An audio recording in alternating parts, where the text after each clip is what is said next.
Hello everyone, welcome to the study with Mayank. मैं हूं आपका मयंक।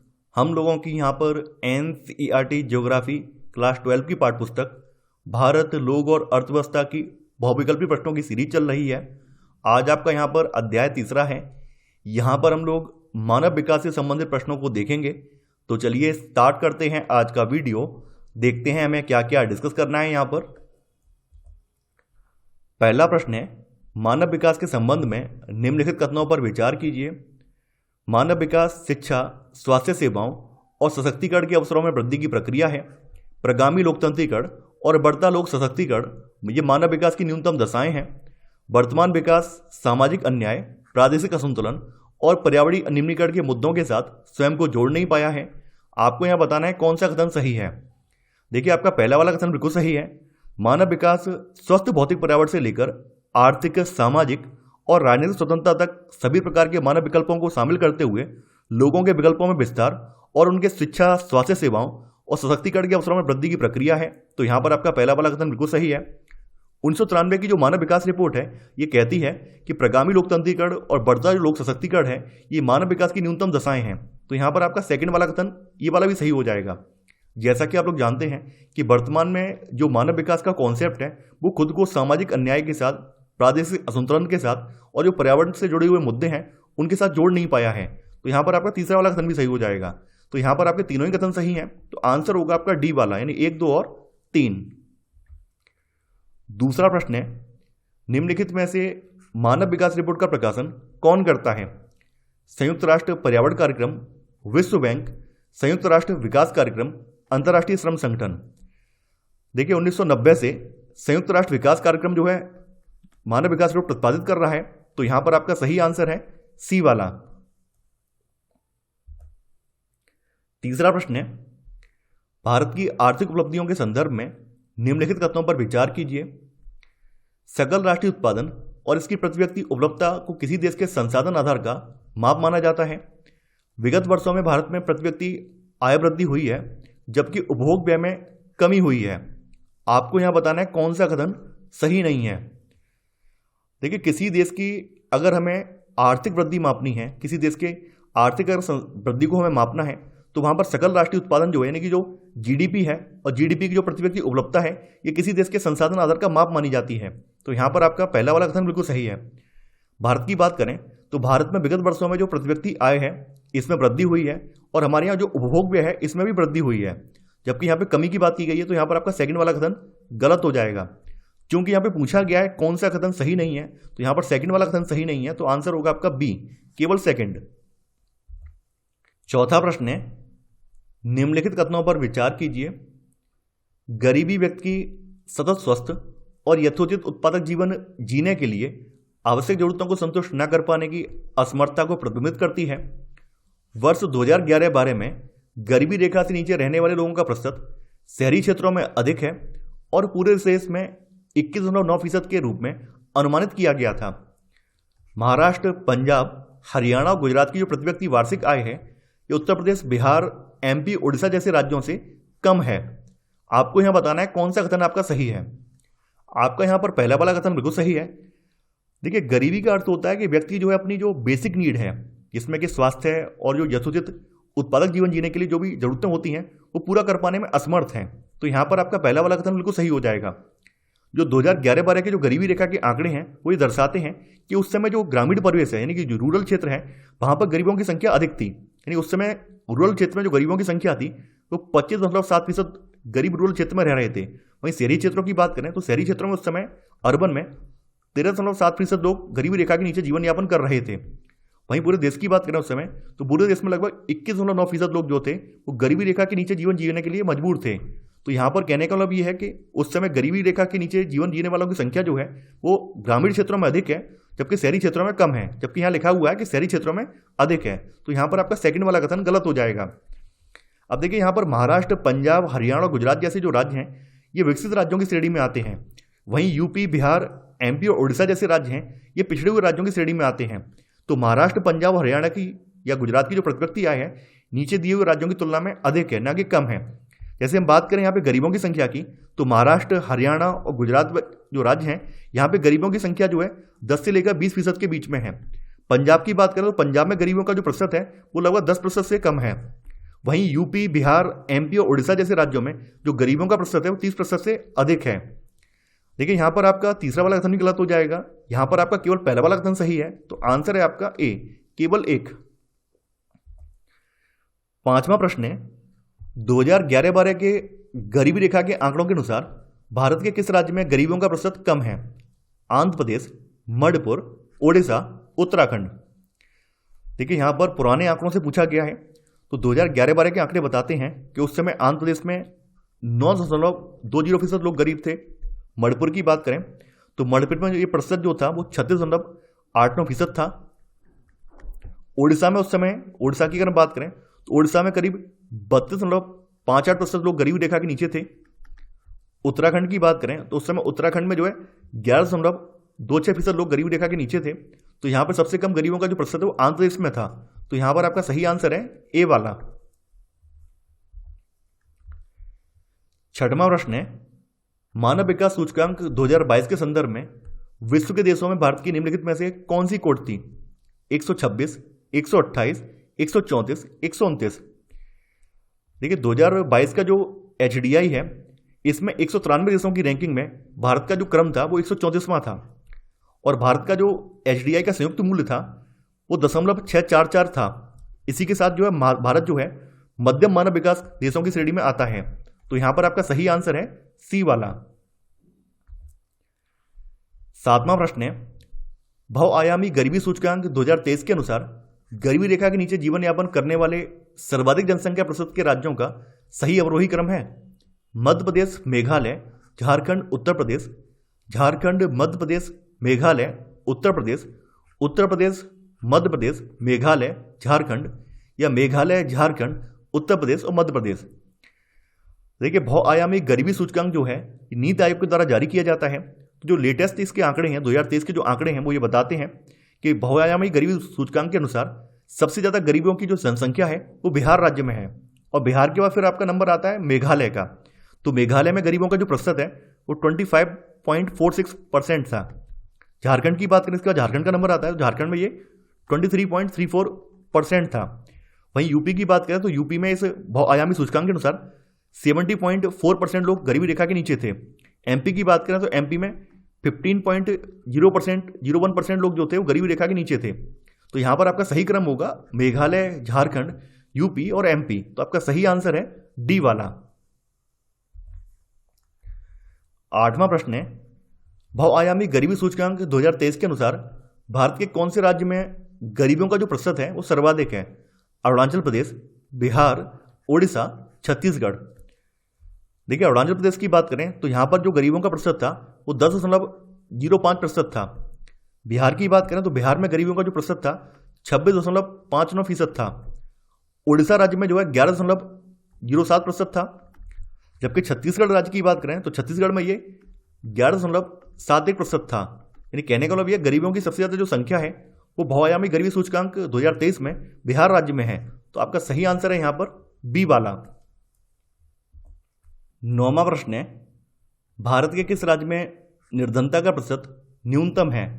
केरल, तमिलनाडु, पंजाब, हिमाचल प्रदेश। बहुआयामी गरीबी सूचकांक 2023 के अनुसार केरल राज्य में 0.48% लोग निर्धन थे। तमिलनाडु की बात करें तमिलनाडु में 1.43% लोग थे। पंजाब की बात करें तो पंजाब में 4.35% लोग निर्धन थे।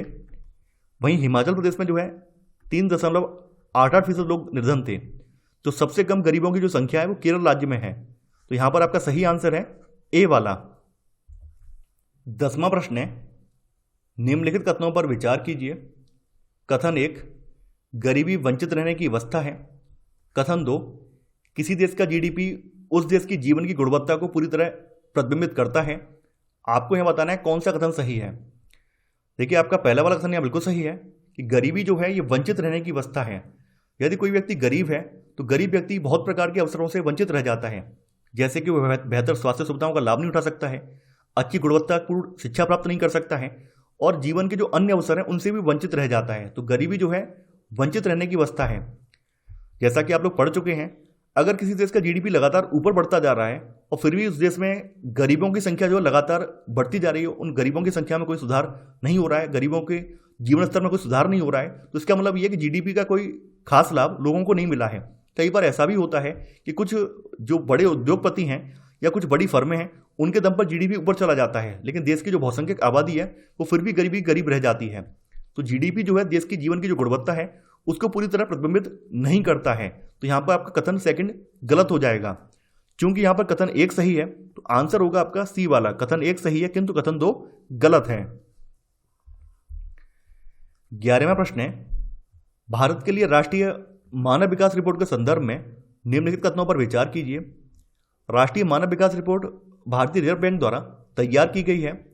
इसमें राज्यों और केंद्र शासित प्रदेशों को विश्लेषण की इकाई के रूप में प्रयोग किया गया। भारत के लिए राष्ट्रीय मानव विकास रिपोर्ट तैयार करने में यूएनडीपी द्वारा चुने गए सूचकों का प्रयोग नहीं किया गया है। उपयुक्त कथनों में से कौन सा सही नहीं है? देखिए, जैसा कि आप लोग जानते हैं कि राष्ट्रीय मानव विकास रिपोर्ट जो है पूर्व में योजना आयोग के द्वारा और वर्तमान में नीति आयोग के द्वारा जारी की जाती है। तो यहाँ पर आपका पहला वाला कथन गलत हो जाएगा। इसमें जो है राज्यों और केंद्र शासित प्रदेशों को विश्लेषण की इकाई के रूप में प्रयोग किया गया है।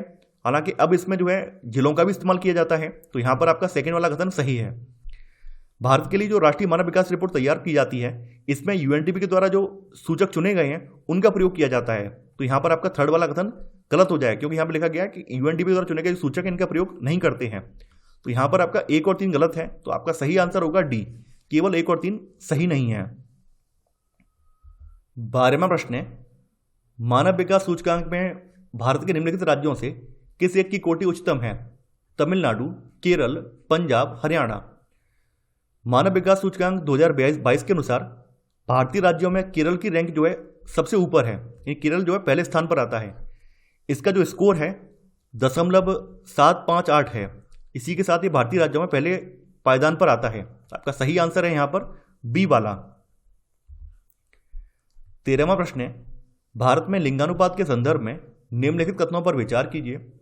भारत में स्त्री लिंगानुपात पुरुषों की तुलना में अधिक है।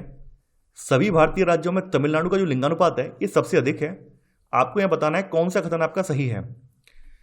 देखिए, जैसा कि आप लोग जानते हैं, राष्ट्रीय स्तर पर बात करें तो 2011 की जो जनगणना है, 2011 की जनगणना के अनुसार राष्ट्रीय स्तर पर जो लिंगानुपात है 1000 पुरुषों पर हमारे यहाँ 943 स्त्रियां हैं। यानी कहने का मतलब यह है कि हमारे यहाँ जो स्त्रियों की संख्या है वो पुरुषों की तुलना में अधिक नहीं है, बल्कि ये कम है। तो आपका पहला वाला कथन गलत हो जाएगा। अगर हम सभी भारतीय राज्यों में बात करें तो सभी भारतीय राज्यों में जो केरल राज्य है, न कि तमिलनाडु, तो केरल राज्य का जो लिंगानुपात है वो अधिक है। केरल की बात करें तो केरल में जो है 1000 पुरुषों पर 1084 स्त्रियां हैं। वहीं तमिलनाडु की बात करें तो तमिलनाडु राज्य में जो है 1000 पुरुषों पर 996 स्त्रियां हैं। तो आपका सेकंड वाला कथन ये भी गलत हो जाएगा। यहाँ पर आपका 1 और 2 दोनों ही कथन गलत हैं। तो आंसर होगा आपका डी, ना तो एक सही है और ना ही दूसरा। 14वां प्रश्न है, भारत के निम्नलिखित में से किस राज्य में लिंग अनुपात सबसे कम है? पंजाब, हरियाणा, गुजरात, राजस्थान। यहां पर एक बात आप स्पष्ट कर लीजिए, यहां पर अभी भी 2011 के सेंसस यूज हो रहे हैं। तो यहां पर ये 2011 के सेंसस से ही आंकड़े उठाए जाएंगे। तो यहाँ पे पंजाब की बात करें तो पंजाब में जो लिंग अनुपात है वो 1000 पुरुषों पर 895 स्त्रियां हैं। हरियाणा में जो है 1000 पुरुषों पर 879 स्त्रियां हैं। गुजरात राज्य की बात करें तो गुजरात राज्य में 1000 पुरुषों पर 919 स्त्रियां हैं। राजस्थान में जो है 1000 पुरुषों पर 928 स्त्रियां हैं। तो यहाँ पर जो है हरियाणा राज्य जो है, हरियाणा राज्य का लिंगानुपात भारत में सबसे कम है। तो आपका सही आंसर है यहाँ पर बी वाला। 15वां प्रश्न है, भारत के निम्नलिखित राज्यों में से किस एक में 0 से 6 आयु वर्ग के बच्चों में लिंग अनुपात निम्नतम है? गुजरात, पंजाब, हरियाणा, हिमाचल प्रदेश। देखिए, यहाँ पर 0 से लेकर 6 आयु वर्ग के बच्चों का लिंगानुपात पूछा गया है। तो 2011 के आंकड़े बताते हैं कि गुजरात राज्य में ये कितना है, ये 890 है। ये कहने का मतलब ये कि 1000 लड़कों पर 890 लड़कियां हैं। पंजाब की बात करें तो पंजाब में 1000 पर ये 840 है। हरियाणा में जो है 1000 पर 834 है। और हिमाचल प्रदेश में जो है 909 है। तो यहाँ पर 0 से 6 आयु वर्ग का जो लिंगानुपात है ये हरियाणा में सबसे कम है, ये मात्र 834 है। तो आपका सही आंसर होगा यहाँ पर 15 का सी वाला। 16वां प्रश्न है, जनगणना 2011 के अनुसार भारत के निम्नलिखित में से किस केंद्र शासित राज्य का लिंगानुपात सर्वाधिक है? पुदुचेरी, लक्षद्वीप, दमन और दीप, चंडीगढ़। देखिए पुदुचेरी का जो लिंगानुपात है वो 1038 है। लक्षद्वीप की बात करें तो लक्षद्वीप का जो है 946 है।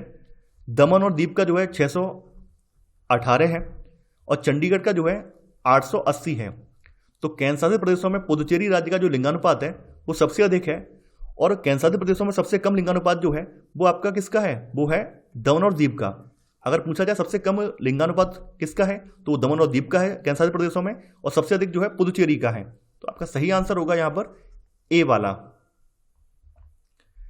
17वां प्रश्न है, जनगणना 2011 के अनुसार लिंगानुपात में भारतीय राज्यों का सही अवरोही क्रम है? मध्य प्रदेश, बिहार, झारखंड, उत्तर प्रदेश, राजस्थान। झारखंड, मध्य प्रदेश, बिहार, उत्तर प्रदेश, राजस्थान। झारखंड, मध्य प्रदेश, राजस्थान, बिहार, उत्तर प्रदेश। झारखंड, राजस्थान, मध्य प्रदेश, उत्तर प्रदेश, बिहार।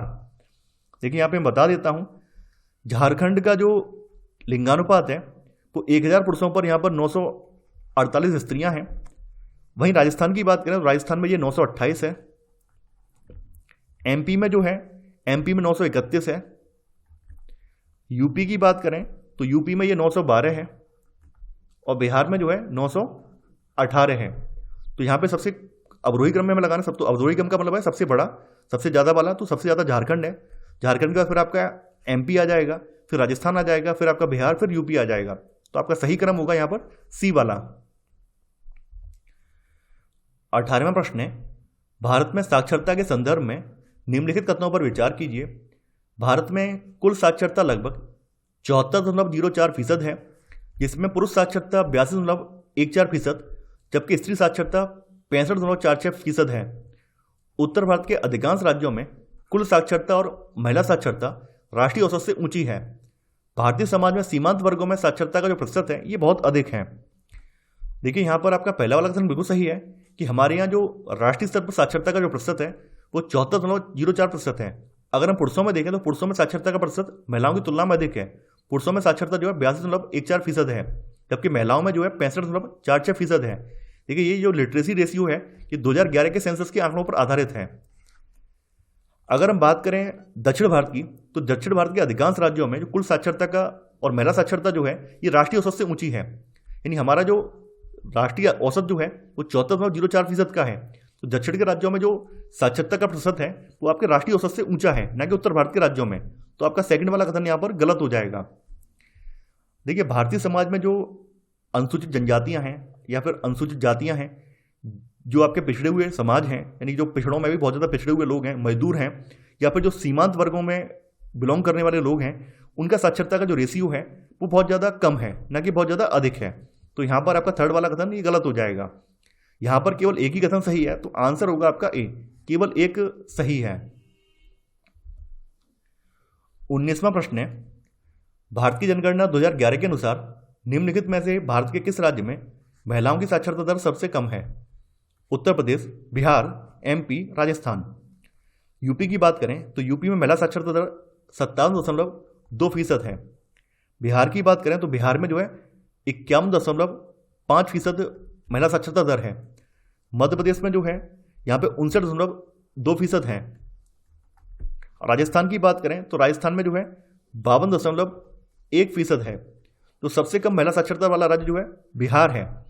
देखिए बिहार में पुरुष साक्षरता की बात करें, यानी मेल की बात करें तो पुरुष साक्षरता यहाँ पर 71.2% है।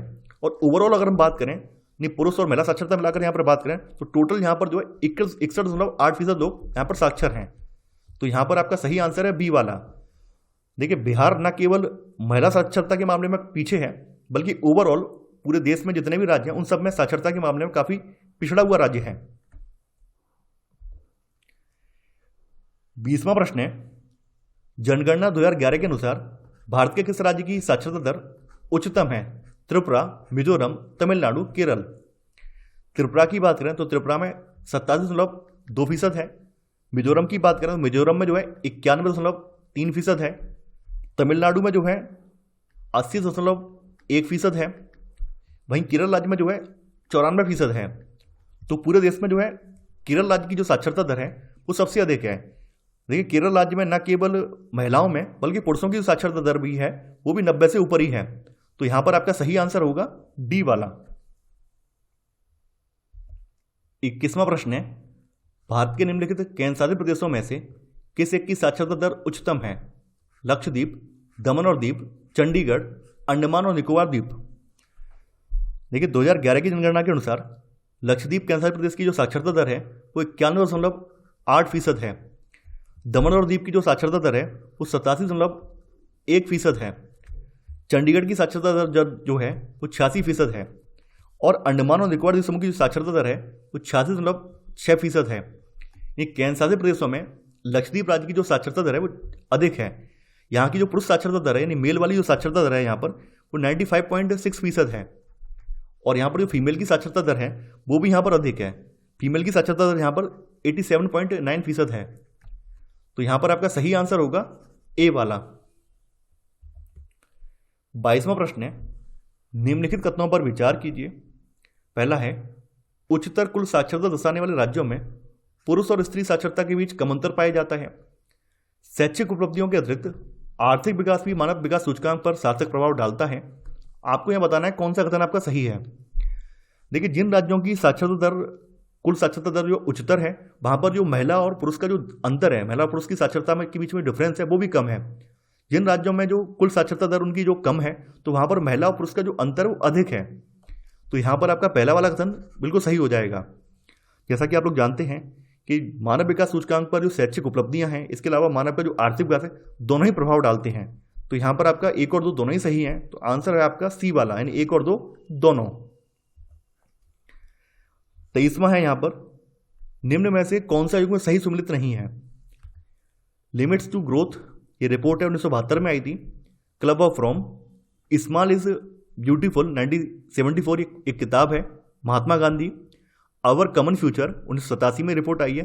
Brundtland commission, agenda 21 1992, the Rio conference. देखिए लिमिट्स टू ग्रोथ जो रिपोर्ट है ये क्लब ऑफ रोम की रिपोर्ट है। स्मॉल इज ब्यूटीफुल जो किताब है शूमाकर की किताब है ये, ना कि महात्मा गांधी की। इसके लेखक जो है शूमाकर हैं। तो यहां पर आपका सेकंड वाला गलत हो जाएगा। आवर कॉमन फ्यूचर जो रिपोर्ट है ये 1987 में ब्रटलैंड कमीशन द्वारा जारी की गई थी। एजेंडा 21 को 1992 के द रियो कॉन्फ्रेंस में, जिसको पृथ्वी शिखर सम्मेलन के रूप में जाना जाता है, उसमें अपनाया गया था। यहां पर आपका केवल बी वाला सम्मिलित नहीं है, तो आंसर है आपका बी वाला। 24वां प्रश्न है, मानव जनसंख्या की तुलना में संसाधनों के अभाव के विषय में चिंता व्यक्त करने वाले पहले विद्वान कौन थे? Charles Elton, sir Robert Malthus, Henry Becquerel, Colin Clark. देखिए सर रॉबर्ट माल्थस मानव जनसंख्या की तुलना में संसाधनों के अभाव के विषय में चिंता व्यक्त करने वाले पहले विद्वान थे। तो आपका सही आंसर है यहां पर बी वाला। तो यह था हमारा आज का वीडियो। आई होप आपको आज का वीडियो पसंद आया होगा। आप लोग इस वीडियो को लाइक और शेयर करना बिल्कुल मत भूलिए। तो आज के लिए इतना ही। Thanks for watching. जय हिंद।